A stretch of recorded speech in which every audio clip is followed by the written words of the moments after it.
Now, with the release of the new trailer for Into the Spider-Verse, it has fans everywhere pumped to see what Sony Animation can do with this license. Now, people have been wondering how exactly Miles Morales will translate to the big screen, but how much do you actually know about this character? What's up, guys? Welcome to Multiverse. I'm your host, Wes, and today we're going to be going over 10 things you might not have known about Miles Morales. But before we get started with that, be sure to enter our monthly giveaway. For this month, we're going to be giving away 10 tickets to see the new Ant-Man movie. It's really easy to enter. All you have to do is like the video, subscribe to the channel, turn your post notifications on for a chance to win. Leave a comment on why you want to win with your Twitter handle attached, and I will pick the winner at the end of the month. Good luck.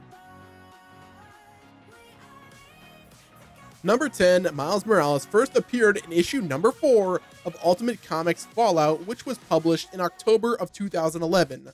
Although the character had been in the works for almost 3 years at the time.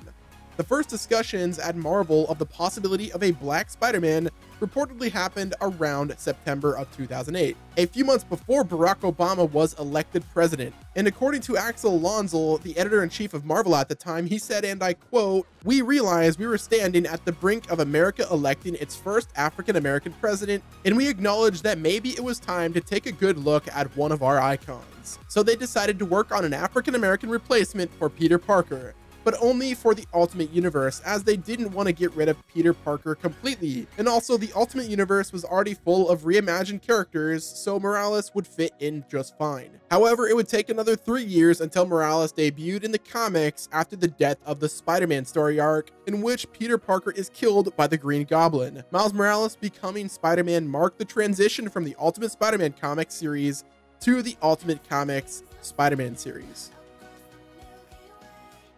Number 9, the look of Miles Morales was actually inspired by 2 real-life celebrities, Barack Obama and Donald Glover, specifically Glover in an episode of the TV show Community, in which he was wearing Spider-Man pajamas. This influence of Glover on the character actually led to a very interesting casting choice in Spider-Man Homecoming, in which Glover briefly appeared as a character named Aaron Davis, who some of you may know as the uncle of Miles Morales in the comics. The fact that Donald Glover actually inspired the character of Miles Morales made him playing his uncle very interesting and a fun little detail for fans of the comics.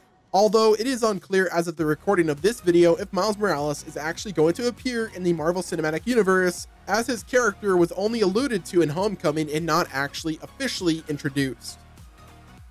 Number 8, many people forget Miles Morales is not actually pure African American, but rather is both Mexican and African American descent.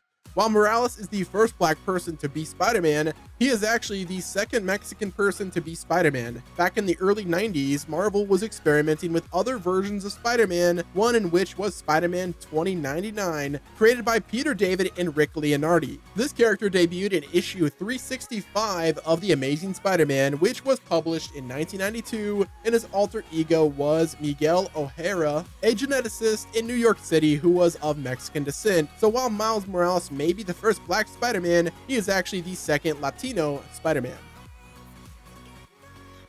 Number 7, when Miles Morales was first introduced to the comics as Peter Parker's official replacement in the Ultimate Universe, there was actually quite a bit of backlash from fans. Following the reveal of Morales was indeed the new official main character of the Spider-Man series, a lot of people voiced their disappointment with Peter Parker's death. But they also voiced concern that Marvel was doing this just as a publicity stunt and that they were giving into political correctness for the sake of more readers. Marvel's editor-in-chief Axel Alonso publicly denied the claims that Morales was created just to appeal minorities. Even Stan Lee himself publicly approved of the new Spidey. But people were still skeptical of this new Spider-Man. After all, plenty of people were going to be hesitant to accept anyone other than Peter Parker as Spider-Man. Thankfully, Miles quickly gained the respect of fans due to how good his comics were, and he is now a beloved character. Number 6, while Miles Morales becomes Spider-Man in the Ultimate Universe, he actually does come in contact with Peter Parker during one storyline. In the 2012 story called Spider-Man: The Earth 616, Peter Parker is sucked into the Ultimate Universe thanks to powers of Mysterio, where he comes across Miles Morales as Spidey. The two manage to work together to get Peter back home and bring Mysterio down. But at the end of the story, there is a very scary teaser. Once Peter gets back into his own world, he looks up the Marvel Comics universe to see who Miles Morales is and what happens to him. But at the end of the story, Peter looks at his computer after looking up how Miles' story ends, and he just says, "Oh my god," but the reader never gets to see why Peter was so shocked. And maybe just perhaps Marvel has some horrific plans in store for Miles in the future. Number 5, Miles Morales becomes Spider-Man in an almost identical way to how Peter Parker did. In the Ultimate Universe, Peter gets his powers when he is bitten by a spider that was injected with a chemical called OZ, which was created by Oscorp. One night, the thief named Aaron Davis, who is obviously the uncle of Miles Morales, broke into Oscorp and an OZ-injected spider snuck into his bag without him realizing. Later, when Miles was visiting his uncle, the spider crawled out of his bag and bit his hand, granting him the same abilities as Spider-Man, but along with some others including camouflage and a stun blast. Miles actually didn't like having the powers at first and tried to stay out of hero business until he had no other choice following Peter's death.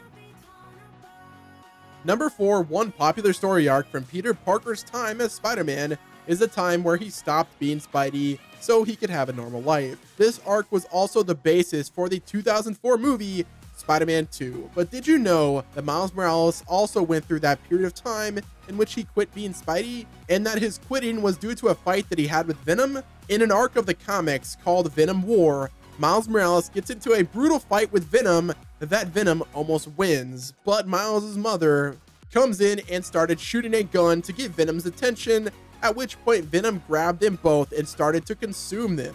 Once they were fully consumed, Miles used his Venom Blast to kill the villain from the inside out, but unfortunately, his mother had been caught in police crossfire and she later died from her wounds. After her death, Miles ripped off his costume and quit being Spider-Man. It wasn't until a year later that Jessica Drew was able to convince him to become Spider-Man again. Number 3, one thing that people forget about Miles Morales' uncle, Aaron Davis, is that he's actually a costume character as well, known as the Prowler. The Prowler first appeared in Ultimate Comics Spider-Man issue number 1, which was published in November 2011, and he actually ended up becoming an enemy of Morales. The Prowler is a pretty powerful enemy, and he actually managed to kill the Tinkerer after learning that his nephew was Spider-Man in an attempt to keep his identity a secret. After killing the Tinkerer, the Prowler tries to blackmail Miles into helping him kill the Scorpion, but after Miles realizes what's going on, the two of them get into a fight that ends up killing the Prowler. Given the fact that both the Prowler and the Scorpion were teased in Spider-Man Homecoming, this may be a storyline that we get in the future of the Spider-Verse.